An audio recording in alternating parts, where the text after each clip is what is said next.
Huyu Profesa Kithure Kindiki, niseme nisiseme? Niseme nisiseme? Si mnajua niliondoa ule mtu ya kisirani? Huyo mtu ya kisirani nilikuwa naenda kuomba hii barabara ya kwenda Imali mpaka Ukia, anasema ati mimi siwezi kuona rais, ati kura yetu ni kidogo, hatuna shares kwa serikali. Nikaangalia nikienda kutafuta title deed ya Kinyoo, anasema wewe ngoja, Wakamba shares yenu ni kidogo, mtawapatia huko mbeleni, kwa saa hii wacha tupeleke mahali kwingine. Mimi nikaangalia nikaona tukimaliza miaka 5 huyu akiwa naibu wa rais wa nchi ya Kenya, watu wa Kibwezi, watu wa Kambani na watu wa Kenya hawatapata maendeleo. Ndio nikafanya ile kitu, jamaa kaenda akiendanga. Alienda hakuenda? Alienda hakuenda? Juzi niseme nisiseme? Niseme nisiseme?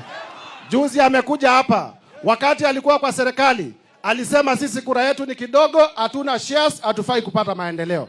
Sasa yeye ako nje ya serikali, anakuja hapa anatuambia sisi ni cousin. Sisi ndio tunakuwa cousin ya yule mtu hayuko kwa serikali?